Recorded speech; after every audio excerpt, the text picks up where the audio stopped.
திருச்சி மாவட்டம் தொட்டியம் அருகே பெரிய பள்ளிப்பாளையம் கிராமத்தில் செயல்படும் டாஸ்மாக் மற்றும் புதிதாக திறக்கப்பட்டுள்ள பாரை அகற்றக் கோரி டாஸ்மாக்கை முற்றுகையிட்டு போராட்டம் நடத்திய பெண்கள், குடிப்பவர்கள் செய்யும் அட்டகாசத்தால் விபத்து நேர்ந்து உயிரிழப்புகள் ஏற்படுவதாகவும் பெண் குழந்தைகளுக்கு பாதுகாப்பற்ற நிலை உள்ளதாகவும் கண்ணீருடன் வேதனை தெரிவித்தனர். அவர்கள் தெரிவித்த காட்சிகளை பார்க்கலாம்.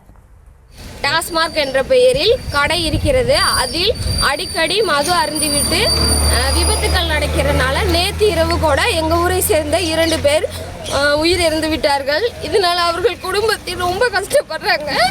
எல்லாம் ரெண்டு பெண் குழந்தைகள் அவங்க வீட்டில் ரொம்ப கஷ்டப்படுறாங்க. அதனால தமிழ்நாடு அரசு எங்களுக்கு இந்த இடத்துல கடை வேண்டாம்.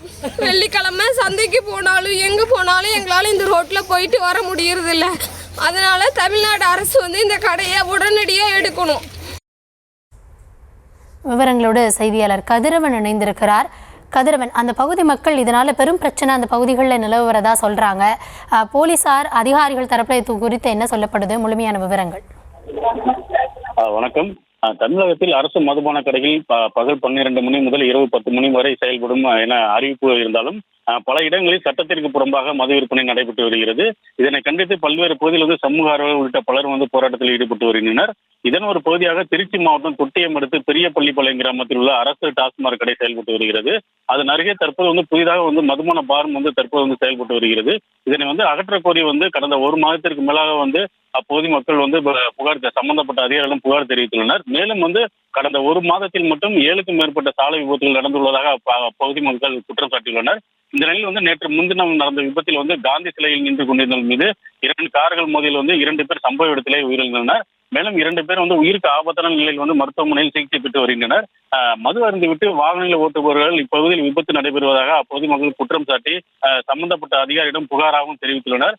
குறிப்பாக அந்த மதுபான கடையை கடந்து செல்லும் பொழுது அந்த பகுதியில் பெண்கள் ஒரு பாதுகாப்பற்ற சூழ்நிலை நிலவுவதாகவும் அப்பகுதி பெண்கள் கண்ணீர் மல்க தெரிவிக்கின்றனர். இதனை உடனே அகற்ற கோரியும் தற்போது 200க்கும் மேற்பட்ட போராட்டத்தில் ஈடுபட்டு வருகின்றனர். குறிப்பாக மதுக்கடையில் ஏற்படும் இடையூறுகளை கண்டித்து சின்ன பள்ளிப்பாளையம், பெரிய பள்ளிப்பாளையம், காந்தி சிலை மற்றும் உன்னியூர் ஆகிய பகுதிகளிலிருந்து 200க்கும் மேற்பட்ட பெண்கள் திரண்டு மதுபான கடையை முற்றுகையிட்டனர். கடையை உடனடியாக மூடி வேறு இடத்திற்கு மாற்ற வேண்டும் என கோஷங்களை எழுப்பி ஆர்ப்பாட்டத்தில் ஈடுபட்டு வருகின்றனர். அரசால் இயங்கி வரும் அரசு மதுபான கடையின் அருகே உள்ள மதுபான பாரியில் காலை முதல் இரவு வரை கள்ள சந்தையில் மதுபானங்கள் அதிக விலைக்கு படுஜோராக விற்பனை செய்வதாக அப்போது மக்கள் குற்றம் சாட்டுகின்றனர்.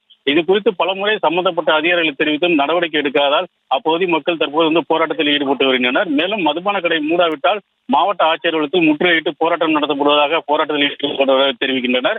இது குறித்து தகவல் இருந்த முசிறி டிஎஸ்பி காட்டுப்புத்தூர் ஆய்வாளர் போராட்டத்தில் ஈடுபட்டு பேச்சுவார்த்தை நடத்தி வருகின்றனர். ஆனால் அப்பகுதி மக்கள் இந்த பகுதியில் உள்ள டாஸ்மாக் கடையும் அந்த மதுபான பாரையும் அகற்றாவிட்டால் தங்களது போராட்டம் தொடர்ந்து நடைபெறும் என்று தெரிவித்து போராட்டத்தில் ஈடுபட்டு வருவதால் தற்போது அந்த பகுதியில் பெரும் பரபரப்பு ஏற்பட்டு வருகிறது.